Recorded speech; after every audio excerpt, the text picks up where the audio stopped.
Life और career में success क्या होता है। तो सबसे पहली चीज तो मैं कहूंगा, coming straight way on the subject, कि सक्सेस होती क्या है। एक ऐसा नहीं है कि वन साइज फिट्स ऑल, कि जो सक्सेस हमारे लिए है वो तीसरे के लिए हो। स्पोर्ट्स वाला है उसके लिए सक्सेस कुछ दूसरी होगी, जो बिजनेस वाला है उसके लिए सक्सेस दूसरी होगी, किसी जो इंटेलेक्ट है, किताब लिखने वाला है, उसकी एक किताब छप जाए उसकी सक्सेस होगी, बड़े पब्लिशर से छप जाए और बड़ी सक्सेस होगी। तो सक्सेस आफ्टर ऑल है क्या? फिर शॉर्ट टर्म सक्सेस है या लॉन्ग टर्म सक्सेस है? फिर लाइफ, प्रोफेशन एंड सक्सेस, अगर तीन चीज कहें तो हम प्रोफेशनल सक्सेस की बात करें तो कहीं ऐसा तो नहीं है कि हम लाइफ की सक्सेस नहीं हो पा रहे हैं। तो पहली चीज तो हमें ये देखना चाहिए कि लाइफ में सक्सेस होती क्या है। हमें खुश रहना, ये भी एक सक्सेस की बात है। हम सक्सेसफुल हैं लेकिन दुखी हैं, प्रोफेशन में सक्सेसफुल हैं और सुखी नहीं है, हमको परेशानी है, फैमिली में रिलेशंस अच्छे नहीं है, पति पत्नी और बच्चों में आपस में रिलेशन नहीं है, पेरेंट्स साथ नहीं रह रहे हैं, बहुत सारी चीजें होती है जो हमको सक्सेस का होता है।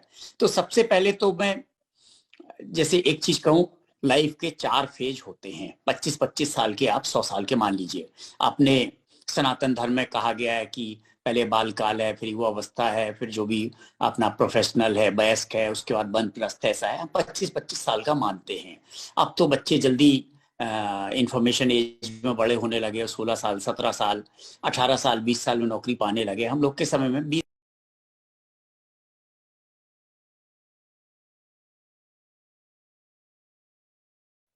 जी सर। सर आपका माइक तो म्यूट। आ रहा है, आवाज आ रही है ना मेरी? हाँ जी सर, आ रही है।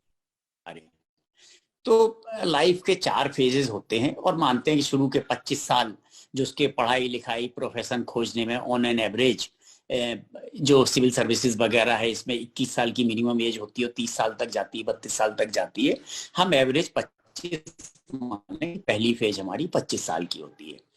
दूसरी फेज 25 से 50 होती है, तीसरी 100। और हमें मान के चलना चाहिए कि हमें 100 साल तक सेटिस्फाइड रहना है, खुश रहना है, ये मान के चलना चाहिए। भले ही लाइफ की एक्सपेक्टेंसी पहले 54 साल होती थी, अब बढ़ गई है इंडिया में, लेकिन हमें यहाँ से तो सबसे पहली चीज तो ये है कि आपको हमेशा यंग रहना है। जो मेरी, मैं प्रोफेशनल सक्सेस पे बाद में आऊंगा, सबसे पहले इस बात पे आऊंगा कि you have to live young. Happy रहना चाहिए, खुश रहना चाहिए और सक्सेस अचीव करते रहना चाहिए। नाउ इसके लिए क्या करना चाहिए? सबसे पहली चीज, आपको खूब हंसना चाहिए, रोज हंसना चाहिए, बहुत जरूरी है। आपके चेहरे पे मुस्कुराहट रहे। आप कई, जैसे मेरा नाम जोकर पिक्चर है या बहुत सारी पिक्चर है, या अमिताभ बच्चन ने किसी पिक्चर में कहा है कि मेरा चेहरा हंसता है, दिल रोता है, जो भी हो, अपने चारों तरफ खुशी बिखेरने के लिए you have to be happy. Happiness should be seen on your face. दूसरा, ह्यूमर होना चाहिए लाइफ में। आपको रोज कोई ना कोई ह्यूमर का एक कारण निकालना पड़ेगा जिससे आप खुश रहो, आप खुशियां बिखेरते रहो। अच्छा, जीते तो सभी हैं। हम 1 साल तक अगर कुछ काम नहीं करें, कोविड में हमने 2 साल काम नहीं किया, तो हमारी उम्र अगर 20 साल है तो 22 साल तो हो जाएगी। एजिंग सबकी होती है, समय के साथ होती है, लेकिन ग्रोइंग ओल्ड और growing up, they are two things. So one has to grow up. और ग्रो अप करने के लिए हमें क्या करना है? ग्रो अप करने के लिए we should have a dream. जिस आदमी में ड्रीम नहीं है वो मृत्यु के समान है उसकी जिंदगी। बहुत सारे लोग हमारे चारों तरफ रहते हैं, वॉक करते हैं, बट आर दे लिविंग और दे डेड? उनको खुद नहीं मालूम होता है कि वो जीवित है या मृत है। मनोहर दुबे जी का एग्जाम्पल देंगे। इन्होंने रिटायरमेंट के बाद, पोस्ट रिटायरमेंट, एक अच्छा काम शुरू किया। Now he has a dream to spread happiness, to spread knowledge in the society. He has a dream. He's a living man. He is living his third phase. पहली phase 25 साल तक उन्होंने अपना जो भी था 25 से 50 तक नौकरी की। नौकरी तो 60 तक की, 62 तक की, लेकिन हम ऑन एन एवरेज मान लें। एंड उसके बाद भी जब लोग सोचते हैं रिटायरमेंट के बाद लाइफ में कुछ बचा नहीं है, they are, the day you stop dreaming you are dead. तो you should have a dream. Dream होना लाइफ में बहुत जरूरी है। जैसे लोग कहते हैं कि हमने खेलना बंद कर दिया क्योंकि हम ओल्ड हो गए, ऐसा नहीं है। The day you stop playing you are old, till you keep playing you are not old, you are living, because you are playing. So you grow old because you have stopped playing. You stop playing, you become old. You get old. So you have become old because you have stopped playing. Life में जैसे किसी picture में कहा गया है जीवन एक नाटक है, और लिखा भी गया है, कई बड़े बड़े ऑथर्स ने लिखा भी है कि जीवन एक नाटक है, और इस नाट्यशाला में हम अपना अपना रोल प्ले करते हैं. तो हम कुछ ना कुछ खेलते हैं, चाहे भले ही फुटबॉल खेलो, वॉलीबॉल खेलो, स्टेट खेलो, चेस खेलो, कार्ड्स खेलो. एज आपकी हेल्थ साथ नहीं दे रही तो कुछ करो. वॉक करना भी एक तरह का खेल है. मेंटल गेम खेलना, परिवार में बैठ के लूडो खेलना. कोविड में हम भी अपने रिलेटिव्स के साथ में, भतीजे भातीजी के साथ में, भांजे भांजी के साथ में ऑनलाइन लूडो खेलते थे. सो पूरे परिवार की कनेक्टिविटी. दिन में घर में बंद रहते थे, टोटल लॉकडाउन था, तो उस लॉकडाउन में ऑफिस भी बंद थे, ऑफिस भी नहीं जाते थे, और हम लोग घर पे ही रहते थे, और घर से ही ऑनलाइन गेम खेल के एक कुछ ना कुछ ड्रीम रहता था. शाम का इंतजार करते थे कि शाम में पूरे परिवार वाले इकट्ठे होके और गेम खेलेंगे. सो पहली चीज मैंने कही, एक हंसना चाहिए रोज, लाइफ में ह्यूमर होना चाहिए. तीसरा, वी शुड ग्रो अप. कि idea is to growing up by always finding opportunities in the change. Life में बहुत सारे चेंजेस आते हैं, उन चेंजेस में अपने को अपॉर्चुनिटी निकालना है. उस अपॉर्चुनिटी को निकालकर हमको we have to grow up, we don't have to grow old. और हमें लाइफ में ड्रीम होना चाहिए. Dream keeps us happy, and एक सेंस ऑफ ये होता है कि हमको सिक्योर करना है.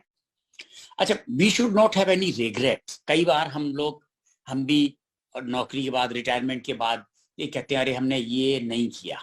ये हमें डिप्रेशन में ले जाता है. We should not have regrets for what we have not done, rather we should find out things we did not do. ऐसा नहीं होना चाहिए. We should not have any regrets. We should think about what we have done. That gives happiness. कि हमने, जैसे अभी आपने बताया कि शस्त्र से शास्त्र तक. अच्छा, जब दुबे जी ने लिखा, मैं तो बायोडेटा में मेरे लिखा था, लेकिन मैं बहुत दिन से भूल गया था शस्त्र से शास्त्र तक क्या है. मैं राजनांदगांव में एसपी था. हमको बहुत सारे काम थे और सोसाइटी को विन ओवर करना था. मेरे बैचमेट भी है, मेरे साथ एसडीएम भी रहे.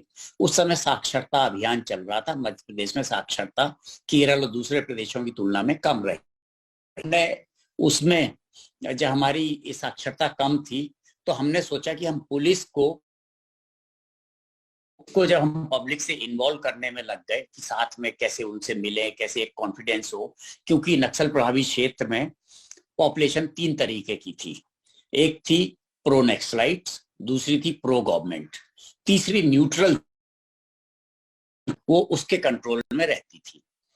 तो हमने क्या किया कि शस्त्र से शास्त्र तक एक लिया कि हम AK-47 कंधे पे हमारे लोग डाल के जाते थे क्योंकि सुरक्षा जरूरी थी.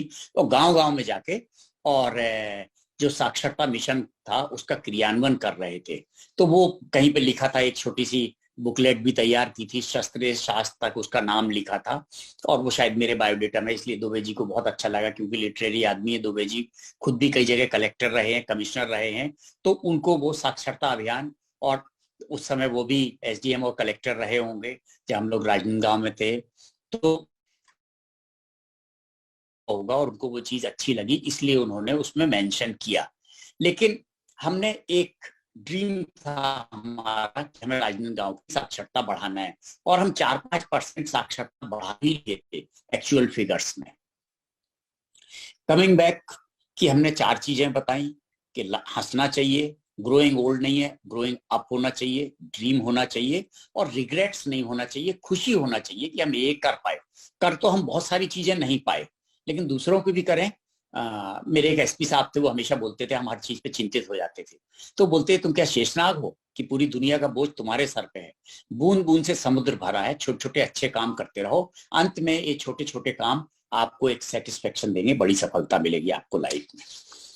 मैं इसके बाद अगली चीज पे आऊंगा कि सक्सेस से रिलेटेड कि लाइफ क्या है। लाइफ में एक आपका वर्क है, चाहे आप बिजनेस हो, हम अभी बात करेंगे, चाहे प्राइवेट जॉब हो, चाहे सरकारी जॉब हो, but you have a work. अपने हर आदमी कोई ना कोई काम करता है। जो हाउस वाइफ कहते हैं वो हाउस मेकिंग का काम करते हैं, उनका भी बहुत बड़ा कंट्रीब्यूशन है घर परिवार को चलाने में, और उनका कंट्रीब्यूशन देखा जाए तो वर्किंग हस्बैंड से कम नहीं होता है।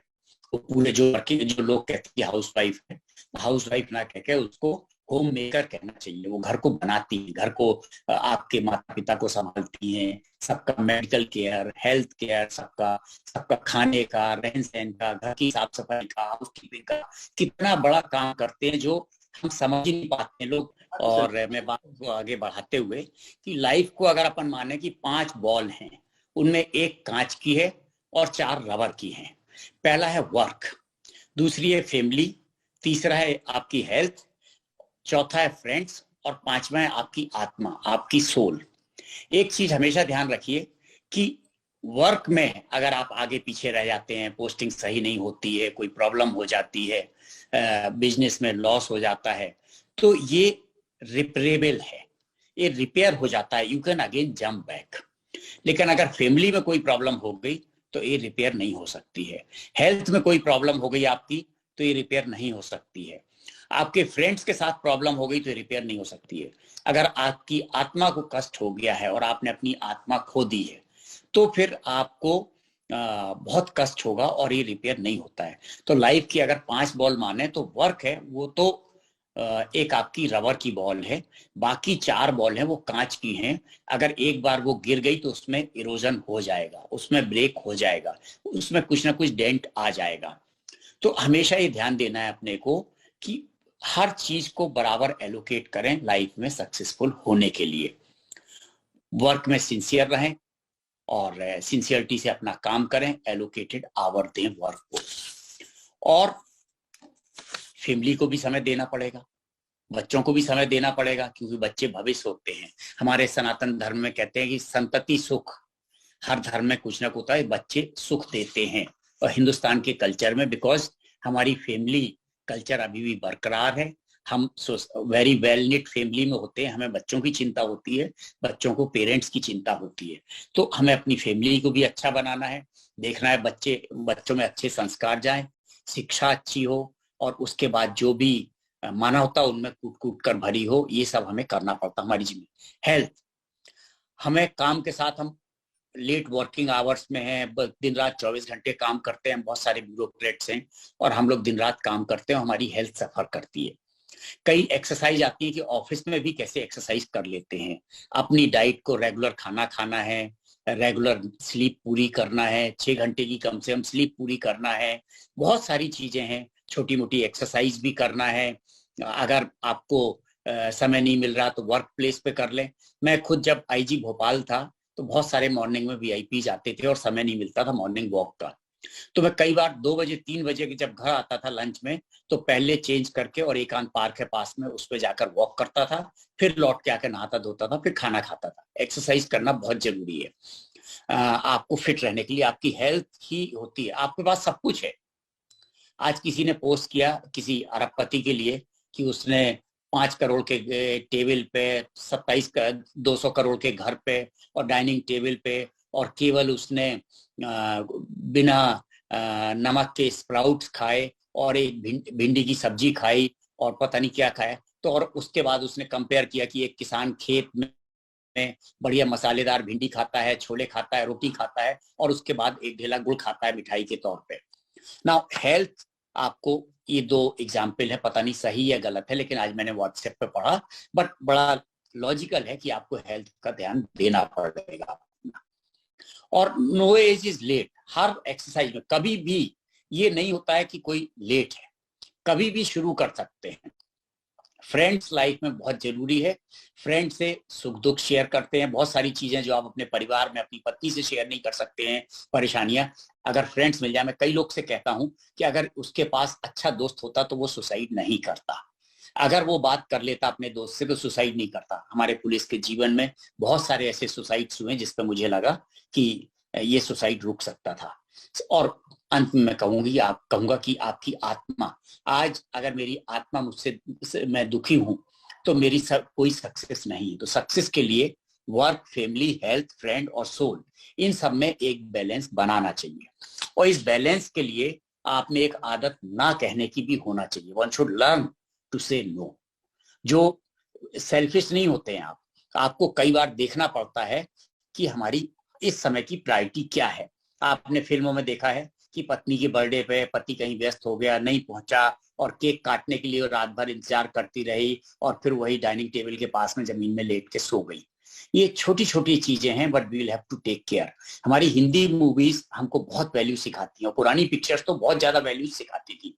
मैं बहुत ज्यादा सिनेमा का शौकीन नहीं हूँ, बहुत ज्यादा पिक्चर देख भी नहीं पाता हूँ, लेकिन जितनी देखी है तो मुझे लगता है कि हमारी हिंदी सिनेमा हमको बहुत वैल्यू सिस्टम सिखाते हैं, उनसे हमें सीख लेना चाहिए। और मैंने जैसा पहले कहा कि लाइफ में हंसना जरूरी है, ह्यूमर जरूरी है, तो एक ह्यूमर का पार्ट एंटरटेनमेंट भी होता है, एंटरटेनमेंट से ह्यूमर आता है। नाउ हम सक्सेस पे आए, तो सक्सेस क्या होती है? आपको अपनी इंडिविजुअल सक्सेस डिफाइन करना पड़ेगी। आपकी सक्सेस, आपने नौकरी पाली, क्या यही सक्सेस है? नौकरी में आने के बाद आपने अच्छी पोस्टिंग पाली, क्या ये सक्सेस है? क्या आप दिन रात अपने काम में व्यस्त हैं, ये सक्सेस है? ये आपको खुद डिसाइड करना पड़ेगा, खुद डिफाइन करना पड़ेगा। फिर कुछ सक्सेस होती है शॉर्ट टर्म, थ्रिल होता है, और कुछ सक्सेस होती है लॉन्ग टर्म। फिर आपका पैसा सक्सेस है, तो पैसा कितना पैसा, इज देयर अ लिमिट? आपने डिसाइड किया कि आपको 1 करोड़ चाहिए, 10 करोड़ चाहिए, 100 करोड़ चाहिए, और क्या वो आपको पैसा संतुष्टि दे रहा है? खेल खेल रहे हैं आप, तो क्या आपको लोकल लेवल पे, हम रोज बैडमिंटन खेलते हैं, हमें थ्रिल आता है, और हम, एक तो फिटनेस होती है, दूसरा वो गेम खेल के हमको बहुत खुशी मिलती है। लेकिन क्या अगर हम जिंदगी भर गेम खेलते, बैडमिंटन खेलते, पढ़ाई लिखाई पे ध्यान नहीं देते, तो would I have been successful? तो you have to strike a balance. फिर इंटेलेक्ट, एक उपन्यासकार है, एक नॉवेल लिखता है, उसके लिए सक्सेस वो है, उसको उसके पैसे की चिंता, रॉयल्टी की चिंता नहीं होती। सक्सेस ये भी होती है हेल्दी होना। तो हर आदमी को, आपको अपनी सक्सेस खुद डिफाइन करना पड़ेगी। जॉब में कैसा जॉब चाहिए, किस लेवल का जॉब चाहिए, क्या आपको सेटिस्फेक्शन देगा? एजुकेशन में क्या एजुकेशन चाहिए, आपको सोचना पड़ेगा। You have to think and you have to have a dream. Then आप कितने सक्सेसफुल हो लाइफ में, आपने गोल डिसाइड किया, लेकिन ये रहा कि वो एक संतुष्टि चीज होती है, लेकिन संतुष्टि कभी प्रोग्रेस को नहीं रोकती है। ड्रीम आपका रहता है, और जिस आदमी के पास ड्रीम नहीं है वो मृतक समान है। तो अपना ड्रीम जरूर रखना चाहिए। अब बात आती है कि क्या कोई एज होती है सक्सेस के लिए? तो अगर आपको मैं एक बहुत सिंपल उदाहरण दूंगा जो आप सब लोग जानते होंगे, कि नेल्सन मंडेला 77 ईयर में प्रेसिडेंट बने, लेकिन 27 साल तक व्यक्ति जेल में रहा था। तो यानी उसको सक्सेस 77 साल में मिली। ऐसे बहुत सारे खिलाड़ी हैं, बहुत सारे फिल्म मेकर्स हैं, बहुत सारे बिजनेसमैन हैं, बहुत सारे अनगिनत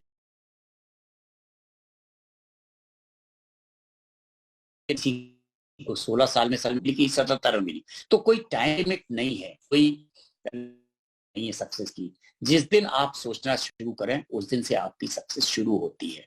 मैं सिर्फ एक चीज कहूंगा, वो आप कितना कंट्रीब्यूट करते हो, आपकी कितनी आत्मा को संतुष्टि मिलती है, वो आपको कर्मा पे बहुत ज्यादा डिपेंड करता है। इस सब के साथ, सब मेहनत के साथ में एक चीज है जिसको मैं हमेशा से मानता हूं, लक, आपका भाग्य। आपको भाग्य से कई बार लड़ना पड़ता है। भाग्य आपका कई बार साथ नहीं देता, लेकिन ऐसा है कि हार्ड वर्किंग में भाग्य भी आपके फेवर में, भगवान अंत में आपके फेवर में भाग्य लाता है। कुछ लोगों को कड़ी मेहनत से सक्सेस मिलती है, कुछ लोगों को बहुत ज्यादा मेहनत करके सक्सेस मिलती है, ये जरूर है।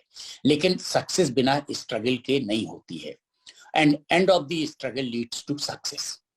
तो मैं सिर्फ ये कहूंगा कि अपनी मेहनत करते रहिए, स्ट्रगल करिए। अगर आपको कोई जिंदगी में है, भाग्य आपका साथ जरूर देगा। एक ड्रीम रखिए, उस ड्रीम के साथ जिए, और जितना लोगों के लिए कर सकते हो, भला कर सकते हो, वो करिए।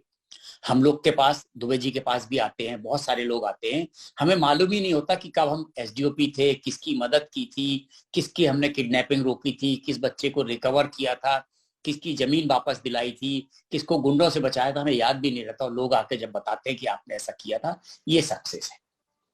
तो बहुत सारे अच्छे काम याद होते हैं। Don't have any regrets for what you have not done, be happy with what you have done, और आगे का सोचिए। सक्सेस की कोई एज नहीं होती है, रिटायरमेंट के बाद भी सक्सेस आगे बढ़ती है, कैरियर में भी आगे बढ़ती है, जीवन में भी बढ़ते हैं। और 5 चीजों में हमेशा बैलेंस रखिए, कहीं ऐसा ना हो कि प्रोफेशनल सक्सेस में आप अपनी हेल्थ खो दें, अपनी फैमिली खो दें, अपने फ्रेंड्स खो दें, अपनी आत्मा से कंप्रोमाइज कर लें। Thank you very much. मैं आशीष जी से रिक्वेस्ट करूंगा कि वो अपना क्वेश्चन जो आपने टाइप किया प्लीज सर से आप करें।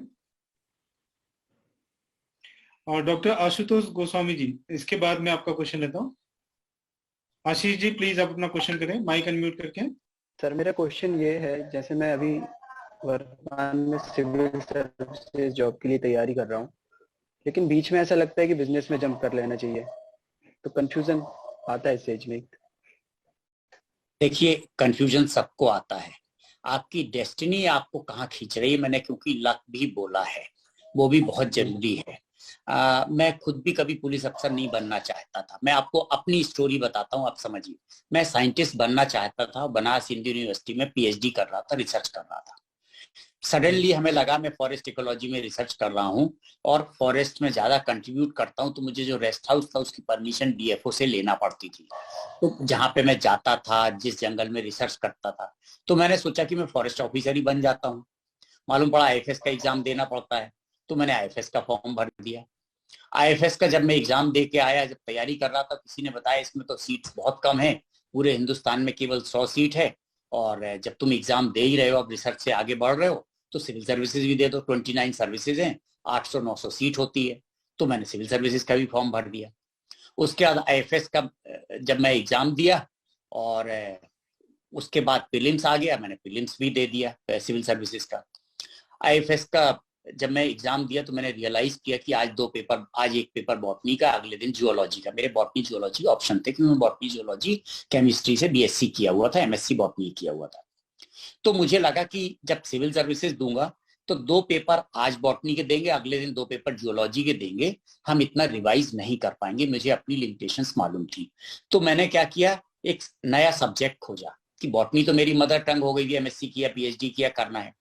मैंने 7-8 दिन बैठ के, इतने में प्रीलिम्स का, आईएफएस मेंस का रिजल्ट आ गया, मेरा सिलेक्शन हो गया मेंस में। जबकि मुझे लग रहा था मेरा एक आध क्वेश्चन गड़बड़ हुआ, शायद मेरा नहीं होगा मेन में। खैर, उसका प्रीलिम्स का रिजल्ट आ गया, प्रीलिम्स में भी मेरा हो गया था। तो मैंने क्या किया कि एक सब्जेक्ट नया खोजा 1 हफ्ते में। एंथ्रोपोलॉजी भी सोचा कितने दिन है, तो मालूम पड़ा 2 दिन का गैप है। हिस्ट्री सोचा तो जनरल स्टडीज के अगले दिन है, नहीं ले सकते। फिर मैंने खोज के एक ऐसा सब्जेक्ट निकाला, एग्रीकल्चर, जो बॉटनी से रिलेटेड था। मेरे को, हमारे घर में खेती किसानी काफी है, तो हमें उसका काफी नॉलेज भी थी। हम सब जानते हैं जो रूरल बैकग्राउंड के होते हैं, खरीफ रबी की फसल, खाद क्या होती है, बीज क्या होता है, एग्रीकल्चर इकोनॉमी क्या होती है, एक बेसिक आइडिया था, मंडी कैसे फंक्शन करती है। तो मैंने एग्रीकल्चर ले लिया, सिर्फ इसलिए 6 दिन का गैप है, लेकिन मेरी डेस्टिनी कहीं ले जा रही थी, वो मैं आपको बता रहा हूँ। मेरा आईएफएस का रिजल्ट निकला और मेरा आईएफएस में फाइनल सिलेक्शन हो गया। इंटरव्यू में गया, सिलेक्शन हो गया। जब आईएफएस का रिजल्ट निकल गया, सिलेक्शन हो गया, तो सिविल सर्विसेज का मेन का रिजल्ट निकल गया, उसमें भी सिलेक्शन हो गया। तो मैंने सोचा चलो इंटरव्यू दे आते हैं। आई वॉज नॉट इंटरेस्टेड, मैं प्योरली पहले साइंटिस्ट बनने में इंटरेस्टेड था, फिर मैं आईएफएस बनने में इंटरेस्टेड था। तो मैं आईएफएस ज्वाइन कर लिया मैंने। जब मैं आईएफएस में था तो मुझे ऑफर मिला कि मुझे वो आईपीएस अलॉट हुआ। तो मैं सोचा मुझे नौकरी आईपीएस नहीं बनना है, और मैं रिफ्यूज कर दिया, ऑलमोस्ट रिफ्यूज किया। मैंने कोई जवाब ही नहीं दिया कि मुझे आईएफएस नहीं बनना है। अब उसके बाद जब ये मैं मेन का भर रहा था, तो फॉर्म पहले से भर दिया जाता है, प्रीलिम्स के पहले फॉर्म भर देते हैं अगले साल का। मैंने फॉर्म भर दिया था। फिर सोचा चलो अब जब आईएफएस है ही है, तो एक एंजॉयमेंट के लिए एक बार फिर से सर्विस में भर देते हैं। Now suddenly I got a call for raw, कि रॉ में मेरा एक इंटरव्यू लेटर आया कि आप रॉ के लिए आइए। मैं रॉ में गया और उन्होंने दे सिलेक्टेड मी। हम दिल्ली से, अब तब तक मैं आईएफएस में था और मैं नैनीताल जा रहा था। मेरी लाइफ का टर्निंग पॉइंट है, कैसे मैं पुलिस में आया, मेरी डेस्टिनी कहाँ खींच के लाई, मैं आपको बता रहा हूँ। आपकी डेस्टिनी आपको खींच के ले जाएगी, आपको प्रयास करना है बस। सर नैनीताल जाना था, नैनीताल से मतलब दिल्ली से मैं बस में बैठा तो देखा एक आदमी जा रहा था सड़क पे, और जब वो जा रहा था सूट वूट पहने था, 8 दिसंबर की बात, 7 दिसंबर की रात की बात थी। उस आदमी को 2 पुलिस वाले आए और उन्होंने डंडे मारना शुरू कर दिया। वो गिर पड़ा व्यक्ति, सूट बूट पहने हुआ था, जेंटलमैन था। हमारी बस चल दी, 11-12 बजे रात की बात थी, ISBT दिल्ली से, और मैं अपना नैनीताल चला गया। मुझे पता किया कि क्या हम अभी भी IPS ज्वाइन कर सकते हैं। तो मुझे मालूम पड़ा हाँ फाउंडेशन कोर्स तो खत्म हो गया है, आप सीधे हैदराबाद ज्वाइन कर सकते हो। तो मैं भाग के हैदराबाद गया और मैंने IPS ज्वाइन कर लिया। अगले साल का फिर रिटन क्वालिफाई कर गया, फिर इंटरव्यू क्वालिफाई कर गया, लेकिन फिर मेरे को फिर IPS ही उसी रैंक में आया था, लेकिन मुझे IPS में मध्य प्रदेश काडर मिल गया, दोबारा भी हुआ, तो मैं तीसरी बार दिया नहीं। मैं साइंटिस्ट बनना चाहता था, मेरे इंटरनेशनल पेपर्स थे, पब्लिकेशंस थे, अच्छा साइंटिस्ट था, और बहुत सारे अवार्ड भी मिले थे साइंस में, और विदेशों में पेपर पब्लिश किए थे। IFS में जब गया तो वो मेरे को बताया कि जब ज्वाइन किया था कि आपकी डिस्क्वालिफिकेशन है, आपने अपने 2 साल बर्बाद कर दिए, आप 24-25 साल में आए हो, आपको तो 21 साल में ही IFS में आ जाना चाहिए, क्यों रिसर्च करके पेपर किया आपने।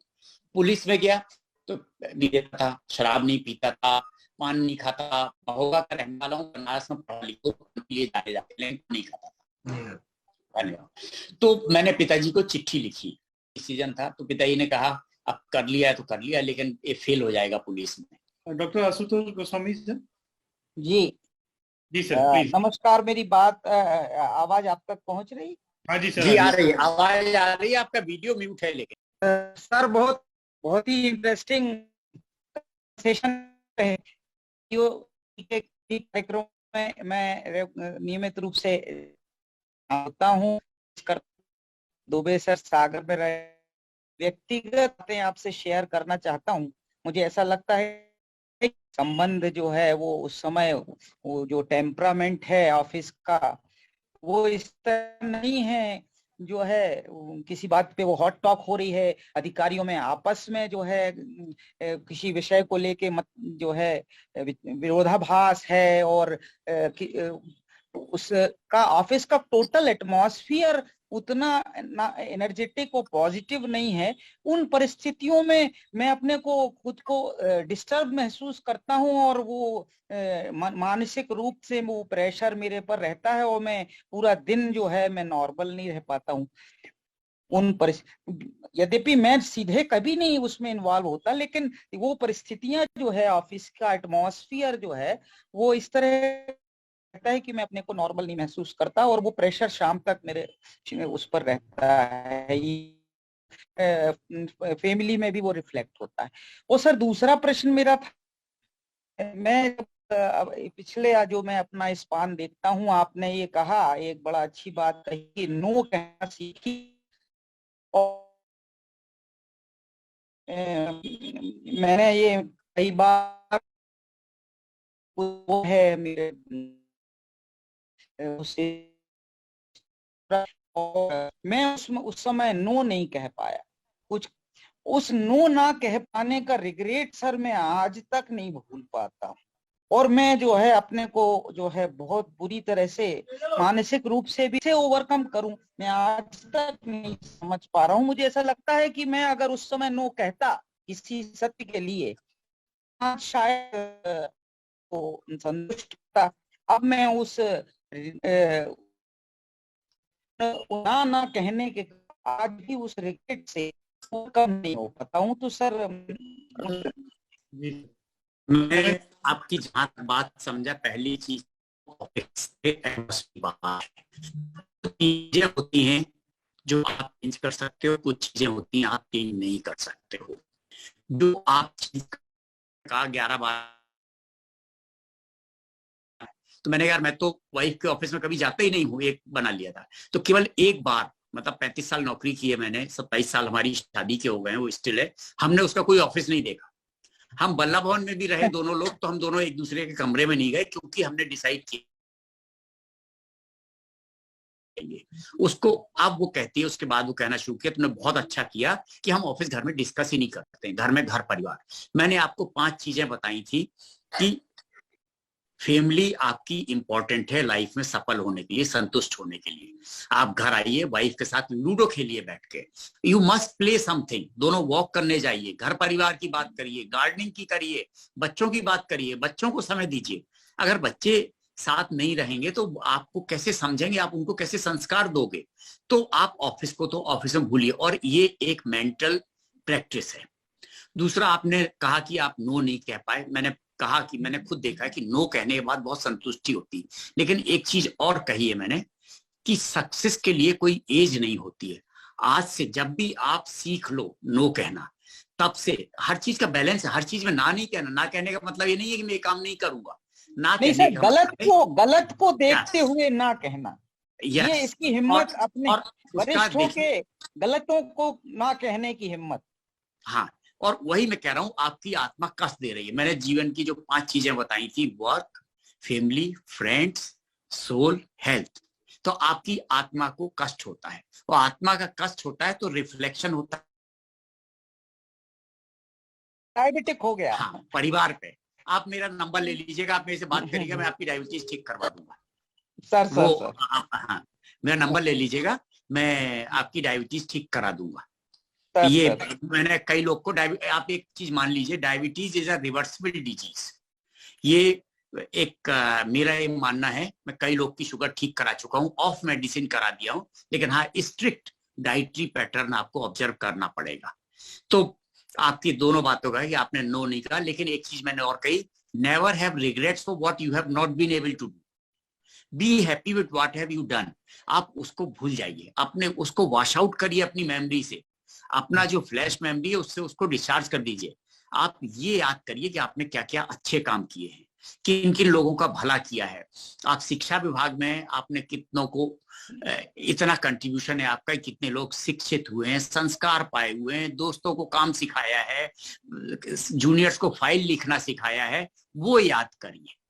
और ऑफिस का जो टॉक्सिक इन्वायरमेंट है, आपने सही कहा कि आप उसमें पढ़ते ही नहीं है, अपने को अलग रखते हैं, अलग ही रखना चाहिए, क्योंकि हम उससे नहीं है। लेकिन हाँ, जहां तक आपसे संबंधित है, बी स्ट्रेट फॉरवर्ड, एंड अभी तक आपने ना नहीं कहा है, अब ना कहना शुरू कर दीजिए। और रिग्रेट नहीं होना चाहिए कि हमने कल ना नहीं कहा था, खुशी इस बात की होना चाहिए कि कल हमने ये अच्छे काम किए थे, और भविष्य में आई हैव अ ड्रीम, और हमारा ड्रीम ये है, हम अपने ड्रीम को लेके आगे बढ़े, दैट इज सक्सेस।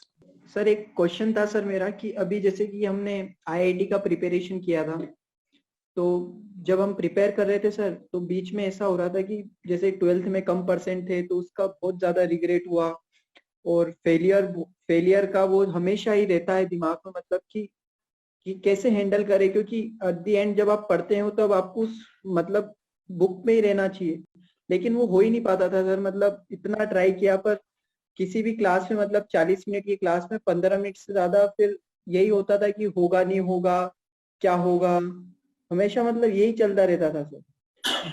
ये फर्स्ट क्वेश्चन है। और दूसरा है सर कि मतलब सेटिस्फाई कभी भी सेटिस्फेक्शन नहीं मिलता सर लाइफ में, मतलब कुछ भी कर लो हमेशा लगता था कि यार ये और कर सकते थे, ये और कर सकते थे, इससे अच्छा अब जैसे जीएस मिला है अच्छा है, पर सर फर्स्ट प्रायोरिटी आईआईटी थी सर।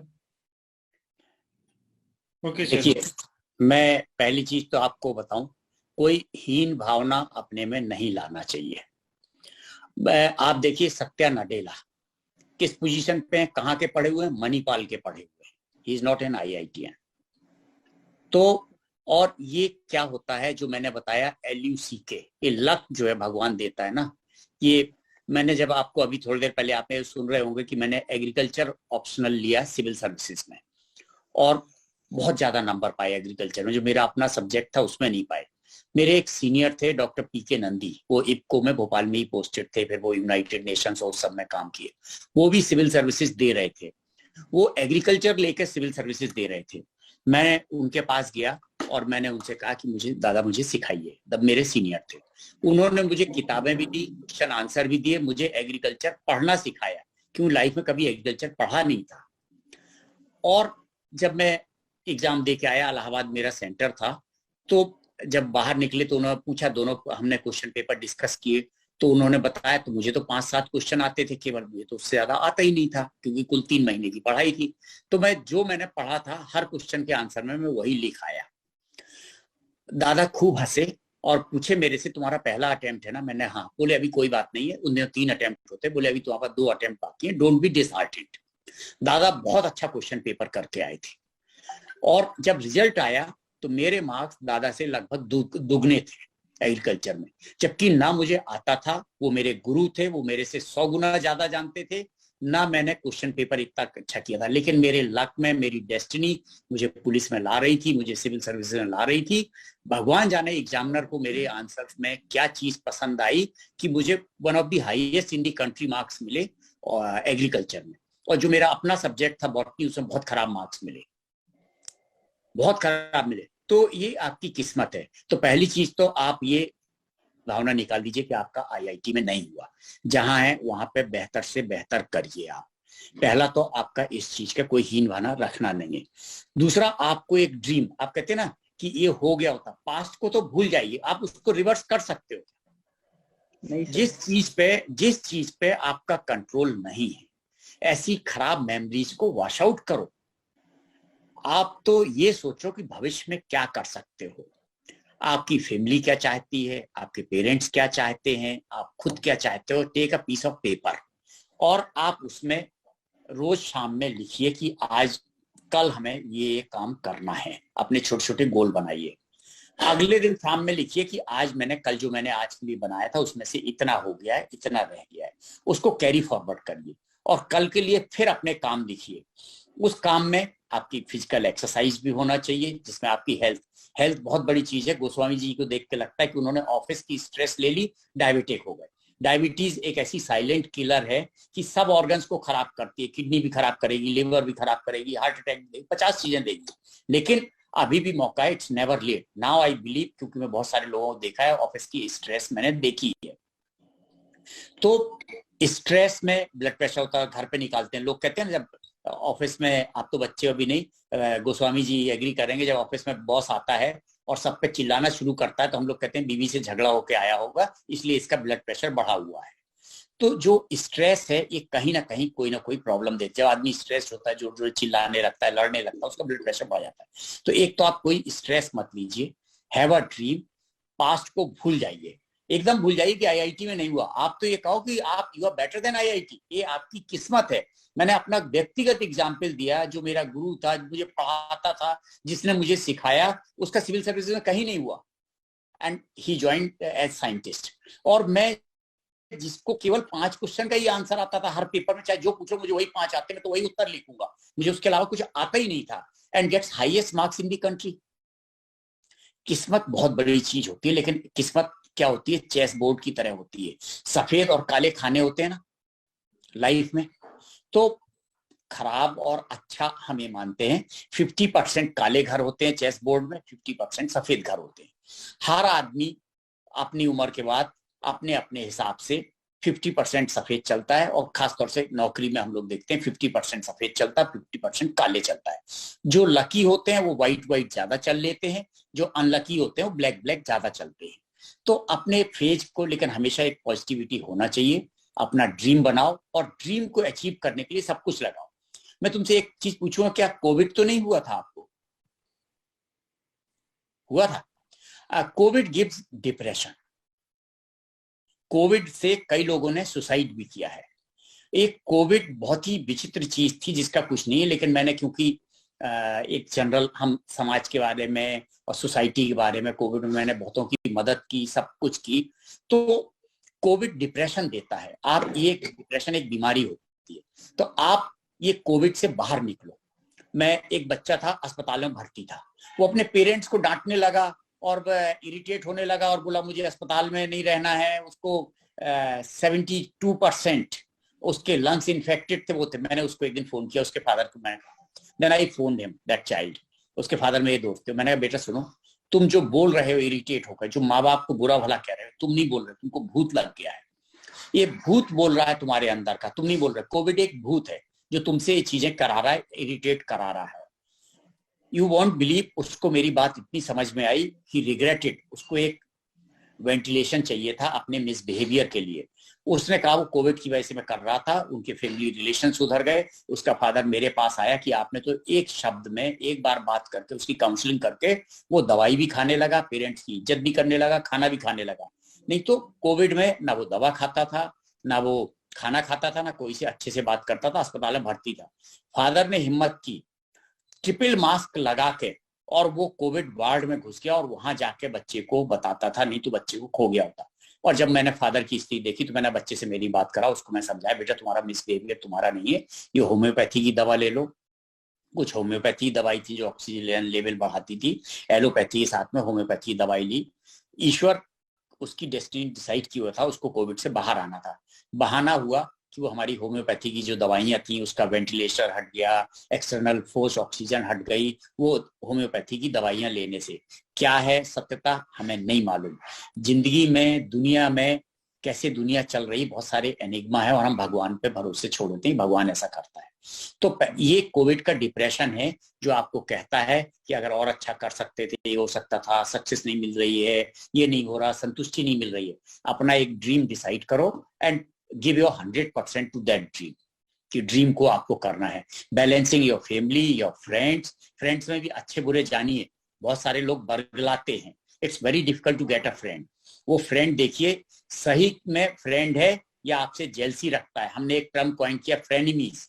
फ्रेंड्स में जो एनिमी होते हैं दे आर मोर डेंजरस, जो आपकी प्रोग्रेस को काटते हैं। तो सच्चा दोस्त खोजिए, वो आपके पिता भी हो सकते हैं, आपकी माँ भी हो सकते हैं, आपकी बहन भी हो सकती है, आपकी भाई भी हो सकता है, और आपका दोस्त भी हो सकता है। सच्चा दोस्त खोजो, उससे अपने ड्रीम डिस्कस करो, अपने ड्रीम को कैसे अचीव करना है वो करो, और एक have a model in your mind कि तुम्हें बनना क्या है। और एक व्यक्ति नहीं हो सकता है, it would be a combination. आप खेलते नहीं हो तो विराट कोहली आपका मॉडल कैसे हो सकता है, लेकिन विराट कोहली का कमिटमेंट, उसका पेशेंस, उसकी स्ट्रेंथ आपका मॉडल हो सकता है। तो एक इमेजिनरी मॉडल बनाओ। आप बिजनेस वाले बनना चाहते हो तो मुकेश अंबानी नहीं बन सकते हो, आप बनना भी नहीं है, लेकिन मुकेश अंबानी ने जितनी मेहनत की है वो आपका मॉडल में एक पार्ट होना चाहिए। आप सभी मॉडल को देखेंगे तो मॉडल में एक सबसे बड़ी चीज होती है हार्ड वर्क। हार्ड वर्क के सामने सब झुक जाते हैं। कहते भगवान राम भी शंकर जी की तपस्या करके और वो शक्ति पाए थे, यानी तपस्या इज हार्ड वर्क। हमारे संस्कार हमें सिखाते हैं हार्ड वर्क के सामने सब झुक जाते हैं। आपका भाग्य भी साथ देता है आप अगर हार्ड वर्किंग है। मैं उदाहरण दूं, मुझे तैरना आता नहीं है और मैं कुएं में कूद जाऊंगा, कहूँ भगवान बचा लेगा, भाग्य में होगा बच जाएंगे, ऐसा नहीं। हमें अपने प्रयास करना है, भाग्य आपको साथ देगा और आपका देगा। आपने सत्या नडेला का बताया, और भी बहुत सारे एग्जाम्पल हैं जो मणिपाल से हैं। और उन दिनों जब हम पढ़ते थे तो मणिपाल को अपन पेट सीट में मानते थे, सबसे खराब स्थिति मानते थे। तो आईआईटी तो कहाँ, 5 ही आईआईटी होते थे, कानपुर, दिल्ली, मुंबई, चेन्नई, कोलकाता, शायद इतने ही होते थे, खड़गपुर 5-7 होते थे। रुड़की भी आईआईटी नहीं, रीजनल था, रीजनल इंजीनियरिंग कॉलेज था, मैनेट होते नहीं थे, अब मैनेट वगैरह हुए, रीजनल कॉलेजेस होते थे। तो इसलिए भूल जाओ, जो पास्ट में उसका गम छोड़ो। अब तो आईआईटी कर नहीं सकते हो, अब तो इंजीनियरिंग कर ही रहे हो, उसी में बेस्ट करो, टॉप करो क्लास में, अपने उसमें टॉप करो, कैंपस सिलेक्शन में जाओ, जो नौकरी करना है उसके लिए काम करो, सिविल सर्विस देना है अभी से उसके साथ की पढ़ाई शुरू कर दो। IAS ऑफिसर सर, तो अभी से पढ़ाई शुरू कर दो, यस सर, बहुत ही बढ़िया है। और इसके लिए इंजीनियरिंग से अच्छा कुछ है नहीं आपके पास, क्योंकि आप दूसरों से 1 साल पहले ग्रेजुएट हो जाते हो। जो दूसरे लॉ वाले या कुछ होते हैं उनको 5 साल लगते हैं, आपकी 4 साल में डिग्री मिल जाती है, आपको 1 साल का एज होता है। आप सेकेंड ईयर, थर्ड ईयर से अपनी पढ़ाई शुरू कर दीजिए, वो सब्जेक्ट चूज कर लीजिए ऑप्शनल कि आपको इंजीनियरिंग का सब्जेक्ट लेना है। इंजीनियरिंग वालों को प्रॉब्लम है कि उनको मैथ्स लेना है, फिजिक्स लेना है, सिविल इंजीनियर लेना, केमिकल लेना, या फिर उनको एंथ्रोपोलॉजी और हिस्ट्री और फिलोसॉफी लेना है। अपनी तैयारी शुरू कर दो और भूल जाओ। हाँ sir. I am Sakshi Pate. Sir, I am studying in 12th class. Sir, I want to ask you that how to give our 100% in every field. Every field, पढ़ाई की, फैमिली की, फ्रेंड्स की, किस चीज की? सर स्टडीज की। वो तो बहुत बढ़िया है, उसमें कोई नहीं है। मैं आपको एक चीज बता दूं, अगर एक पेपर में आपके 99 मार्क्स आते हैं और दूसरे में 60 आते हैं तो आपका एवरेज कम हो जाएगा, और अगर हर पेपर में 90 आते हैं तो होगा। वो तो आपको सबको बराबर एलोकेट करना पड़ेगा। इंपॉर्टेंस पेपर के मार्क्स के हिसाब से है किस सब्जेक्ट में कितने मार्क्स हैं। अगर सब सब्जेक्ट के बराबर हैं तो आपको सबको बराबर पढ़ना पड़ेगा। उसमें कोई प्रायोरिटी मत फिक्स करिए कि आपको ये पेपर बहुत अच्छा लगता है, आपको इंग्लिश बहुत अच्छी लगती है तो इंग्लिश में वो आपका पार्ट टाइम है, that is your hobby. Exam crack करने के लिए, एग्जाम में लाने के लिए आपको सभी सब्जेक्ट्स को बराबर वेटेज देना पड़ेगा। Yes sir. सर जब हम सिविल सर्विस की प्रिपरेशन अभी स्टार्ट की हमने, तो पढ़ते वक्त बहुत सी नेगेटिव थिंकिंग्स आती हैं, तो उनको अवॉइड कैसे करें? सबसे पहली चीज तो आपको कोविड तो नहीं हुआ था ना? No sir. चलो दैट्स गुड, दैट्स ग्रेट। क्योंकि मेरा ऐसा मानना है, बहुत सारे लोग मेरे से मिलने आते हैं तो उनको कोविड के बाद से बहुत नेगेटिविटी आ गई, हेल्थ प्रॉब्लम्स आ गई, मे बी एसिम्प्टोमेटिक या जो भी हो सकता है। नेगेटिविटी तो आएगी ही आएगी, you have to enjoy it. और नेगेटिविटी तब आती है जब हमें लगता है कि हमें कुछ नहीं आता है। हमें धीरे धीरे सब्जेक्ट में, पहली चीज तो आप सिविल, अभी कुछ और भी पढ़ रहे हो कि सीधे केवल सिविल सर्विस की तैयारी कर रहे हो? अभी क्या कर रहे हो आप? Sir BSc final year. BSc final year है। आपने अपने सिविल सर्विसेज के सब्जेक्ट ऑप्शनल डिसाइड कर लिया है? नो सर, अभी नहीं किए हैं। नहीं, तो पहली चीज तो फिर सिविल सर्विस की तैयारी क्या हुई? आपको सबसे पहले तैयारी के पहले आपको अपना एक ऑप्शनल पेपर, एथिक्स का पेपर, एसे का पेपर, मेन की तैयारी का एक पार्ट अपना शुरू करना चाहिए। सिविल सर्विसेज अकेला प्रीलिम्स नहीं होता है, और प्रीलिम्स के बाद कल 3 महीने का समय मिलता है, 3 साढ़े 3 महीने का, जिसमें आपके 5-7 पेपर जो होते हैं, एसे का होता है, इथिक्स का होता है, शायद हिंदी इंग्लिश ऑप्शनल भी होते हैं, क्वालिफाइंग होते हैं, लेकिन वो भी बहुत जरूरी है क्वालिफाई करना। फिर आपका सब्जेक्ट होता है। तो आपको ये सब चीजें पहले से होना चाहिए। सबसे पहले आप एक उसका सिलेबस देखिए, प्रीलिम्स का भी सिलेबस देखिए, प्रीलिम्स में क्या क्या है। आप रेगुलर अखबार पढ़ना शुरू करिए, इंटरेस्ट डेवलप करिए। दूसरा, आपको अपना बीएससी भी देखना है। सिविल सर्विसेज की कोई गारंटी नहीं है, तो आपको एक बैकअप प्लान भी रखना पड़ेगा कि if not civil service then what, ये आपको ध्यान देना। आपको हमेशा, सबको हमेशा कहता हूँ, एक बैकअप प्लान होना चाहिए। ऐसे उत्तर देगी अपनी तरफ से। तो आप ये देख लीजिए, और इससे नेगेटिविटी में मत जाइए। आप तो ये देखिए कि आपको क्या करना है। जो अभी तक नहीं कर पाए उसको भूल जाइए। सिर्फ एक चीज ध्यान रखिए कि आपका बैकअप प्लान क्या है और सिविल सर्विस की तैयारी कैसा करना है। And be very optimistic, be very positive, you will crack it. और वो सिलेबस को पढ़ना शुरू कर दीजिए आज से ही। It's never early for civil services.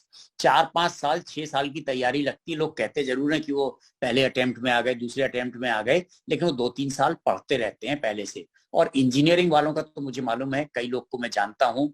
Even सृष्टि देशमुख है, हमारे भोपाल की बच्ची है, जिसने क्रैक किया, 5th रैंक आई, AIR 5th थी, इंजीनियरिंग की थी। उसका हमेशा से ध्येय था कि उसको तो सिविल सर्विसेज करना है, और पहले दिन से वो अपनी तैयारी कर रही थी। I know many other people जो बीएससी के साथ में ही या ग्रेजुएशन के साथ में अपने सिविल सर्विसेज की तैयारी शुरू कर लेते हैं। बहुत सारे लोग बीए ज्वाइन ही इसलिए करते हैं कि उनको सिविल सर्विसेज करना है, इसलिए करते हैं, टोटल कमिटेड होते हैं, दे गिव देयर 100%। तो आप भी 100% दीजिए, मत भूलिए। नेगेटिविटी तो आना नहीं चाहिए, क्योंकि शुरू में डिफिकल्ट लगेगा। ऐसा नहीं है, सिविल सर्विस अगर आसान होता तो कैसे आप कंट्री की सिलेक्टेड 700 में हो गए। पहले सीट ज्यादा होती थी, अब रेलवेज अलग हो गया है, तो अब तो और सीट कम, 700 के करीब ही बची हुई है। तो उन 700 में आना, देश में जहां 10 लाख लोग एग्जाम देते हैं, फॉर्म भरते हैं, 5 लाख 7 लाख लोग इम्तहान देते हैं, और उसमें से 10% लोग प्रीलिम्स क्वालिफाई करते हैं। उसके बाद 2% लोग, 3% लोग उसके जो प्रीलिम्स क्वालिफाई करते हैं, उसके शायद 10% लोग मेन में होते हैं, और मेन के बाद भी आधे तिहाई चौथाई छट जाते हैं। तो इट्स अ डिफिकल्ट एग्जाम, लेकिन आप अपना गिव 100%, ट्रस्ट योरसेल्फ, और उसको क्रैक करिए। और मैं तो ये कहता हूँ, अगर एक भी सीट है तो आप ही के लिए तो बनी है ना। हैव दैट मच कॉन्फिडेंस कि एक सीट है वो आपके लिए बनी है, इतना कॉन्फिडेंस रखो। बाहर बोस्ट करने की जरूरत नहीं है, आपके अंदर एक कॉन्फिडेंस होना चाहिए कि एक सीट है वो मेरे लिए है, and you have to crack it. Sir मेरा ये क्वेश्चन है सर से कि मतलब मुझे मतलब स्टार्टिंग से बहुत इंटरेस्ट है सर, इंटेलिजेंस ब्यूरो, रॉ, और मतलब ऐसी इंटेलिजेंस फील्ड में घुसने का बहुत इंटरेस्ट है मुझे। तो सर मुझे मतलब आईबी का तो मैं पूरा डिटेल निकाल चुका हूँ कि आईबी में मतलब किस तरीके से जाते हैं, किस एग्जाम से जाते हैं, किस मोड, क्या एलिजिबिलिटी क्राइटेरिया एग्जाम और सिलेबस, मतलब मैं ये सब आईबी का पूरा निकाल चुका हूँ। पर सर रॉ और एक मुझे स्पेशल टास्क फोर्स जो होता है उसका मतलब थोड़ा श्योर नहीं हूँ मैं, मतलब पता नहीं मुझे कुछ, तो वही सर से मुझे पूछना था सर। देखिए, स्पेशल टास्क फोर्स अपने आप में कुछ नहीं होता है, ये पुलिस की विंग होती है और वो आप पुलिस ज्वाइन करिए, पुलिस के अंडर में स्पेशल टास्क फोर्स होता है, उसको आप ज्वाइन कर लेंगे। और पुलिस में आने के बाद अब आपको ये डिसाइड करना है कि आपको किस लेवल पे आना है। पुलिस में रिक्रूटमेंट लोअर लेवल पे भी होता है, फिर सब इंस्पेक्टर लेवल पर होता है, फिर डीएसपी लेवल पे होता है, फिर आईपीएस लेवल पे होता है। तो आपको किस लेवल पे जाना है। आईबी और रॉ में स्टेट से डेपुटेशन पे भी जाते हैं। तो जैसे मैंने बताया, मैंने खुद रॉ का मेरे को ऑफर मिला था डायरेक्ट ज्वाइन करने का, वो ना करके, क्योंकि समबडी टोल्ड मी कि अगर रॉ ज्वाइन करना है तो आईपीएस ज्वाइन कर लो कि आप चीफ तक पहुंच जाओगे। तो रॉ में बेसिकली आईपीएस ऑफिसर्स होते हैं जो चीफ होते हैं, बाकी प्रमोशन, बाकी डेपुटेशन पे होते हैं। रॉ का इंटरनल कोटा भी है, वो क्या होता है, वो अपना ऑब्जर्व करते रहते हैं सिविल सर्विसेज की लिस्ट को, जो एस्पिरेंट्स होते हैं, और उसके बेसिस पे वो डायरेक्ट अपना इंटरव्यू लेटर देके बुला लेते हैं। आपकी परफॉर्मेंस सिविल सर्विसेज की, और बहुत सारे लोग जो सिविल सर्विसेज क्वालिफाई नहीं भी कर पाते हैं, तो वो देखते हैं कि इनमें से कौन कौन है जो सिविल। मैं आईपीएस मेरा सिलेक्शन हो गया था तो भी मुझे रॉ का ऑफर मिला था, मैंने कोई अप्लाई नहीं किया था, वो अपने आप आपको कांटेक्ट करके और आपको भेजते हैं। उनका रॉ का उनका डिफरेंट है, और वो आपको ऑब्जर्व करते हैं, और इंटरव्यू लेटर भेजने के पहले भी वो आपके वेरिफिकेशन कर लेते हैं, तभी आपको भेजते हैं, क्योंकि इट्स वेरी सेंसिटिव। आईबी होती है देश के अंदर की इंटेलिजेंस एजेंसी, रॉ होती है देश के बाहर की एजेंसी। आईबी का सब इंस्पेक्टर लेवल से रिक्रूटमेंट होता है, बाकी उसके बाद प्रमोशन से होता है, इंटरनल कार्डर होता है आईबी का, शायद डीएसपी का भी कार्डर होता है, और डेपुटेशन का भी होता है। लेकिन अगर आपको आईबी, रॉ और एसटीएफ में इंटरेस्ट है तो आपको पुलिस ज्वाइन करना चाहिए, जिस लेवल पे आप अपने को उचित समझते हो, सब इंस्पेक्टर, डीएसपी, आईपीएस। तो इन तीन एजेंसी में अगर आप इनके थ्रू जाएंगे तो आपकी ज्यादा वो रहती है। और अगर अच्छा नहीं लगा, कई लोग को शुरू शुरू में ग्लैमर लगता है पिक्चर देखने के बाद, लेकिन मैं बता दूं जो स्पाइंग जेम्स बॉन्ड नहीं होते हैं, हम लोग भी इंटेलिजेंस विंग में काम करते हैं। आपकी लाइफ इतनी आसान नहीं होती है कि आपने देखा है क्रूज पे जा रहे हैं, हवाई जहाज उड़ा रहे हैं, किसी को गोली मार रहे हैं, ये जेम्स बॉन्ड नहीं है। जो एक्चुअल इंटेलिजेंस है, एक्चुअल इंटेलिजेंस ऑफिसर है, इट्स डिफरेंट।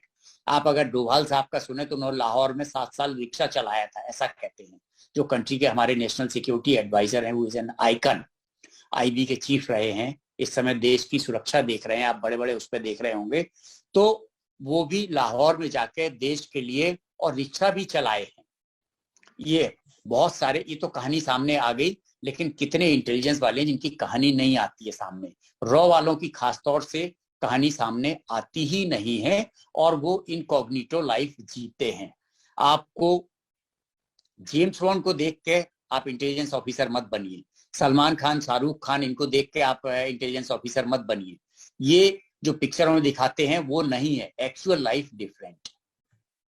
तो आप अपना डिसाइड करिए। मेरी सलाह ये है, या तो इनके जो डायरेक्ट एग्जाम होते हैं वो दीजिए, और नहीं तो पुलिस के थ्रू डेपुटेशन पे you can go. Thank you very much.